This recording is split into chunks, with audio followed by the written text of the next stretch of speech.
All right, day 2 at the Chula Vista Elite Athlete Training Center is done.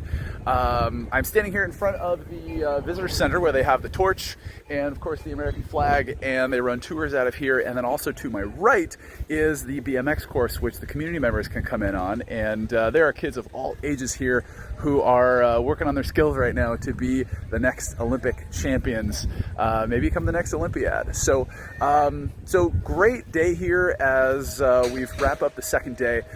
So working on many of the same athletes today, working on the, started out actually down at the track with the sprinters, and then with one of the guys who's a wheelchair racer. And what was so interesting and really profound for me was actually getting to see the dynamic relationship with the visually impaired sprinters and their partners that they work with, who are fully sighted.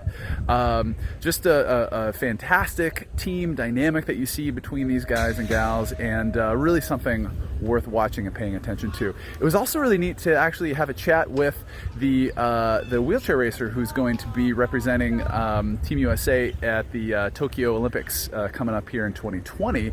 And you learn something every day. I always wondered how they steer this thing, and so when you take a close look at the chair, apparently before each race you get to make a couple laps of the course, and you can actually adjust the automatic steering on this thing, so that way as you're coming up on a turn, you just throw the steering wheel over and it's perfectly aligned, so that way all they have to do is just push their wheels and on they go around the track until they can hit the straightaways again.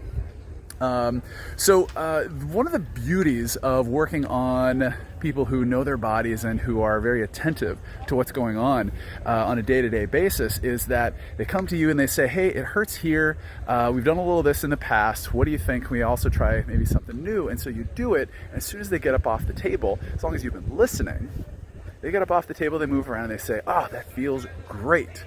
And then their next question is what can I do to make sure that this continues to feel good? And that's one of my favorite questions. And so that's where homework comes in. And so I always try and keep it simple. And so I gave them 1 or 2 activities, and this is amongst everybody that I worked with. And pretty stoked tomorrow and over the next couple days to see how it turned out. What was the response? What else happened today? So we had an all-staff meeting, and I took the opportunity today to actually give a little bit of an in-service to talk about how we can actually better empower all of our patients and the athletes that come in, so that way after we're done working on them, they understand that their job isn't over, that they have a couple to-dos, they have some homework to do, just like every other person who comes through physical therapy. So it was a great discussion between me, 2 of the chiropractors, one of the athletic trainers, to talk about empowerment of the patient, and how the more, without getting too into the details, the more the patient can understand what is going on, why they feel that way. And then if you can actually make a positive change during that visit, and then teach them how to maintain that positive change, then the long-term carryover is just going to be that much better. So we had a great discussion today that ended up being, it was a little bit one-sided with me just sort of orating and talking, but then it turned into a really wonderful discussion afterward that I'm really proud of, and I think is hopefully going to leave a lasting mark. So Tuesday is up. The sun is setting. Very happy for it today. Progressing over the next couple days, we're going to be adding BMX to the mix for some of the athletes that are getting back into town, and possibly some archery as well.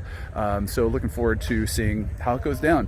Thank you for your support. Loved your questions. I'm going to start to address a couple of the questions tomorrow. In the meantime, just like I said yesterday, before you go to bed tonight, I want you to eat really good food. And then tonight, make sure you get enough hours where you get some great sleep. And in between now and then, do something awesome. Have a great night.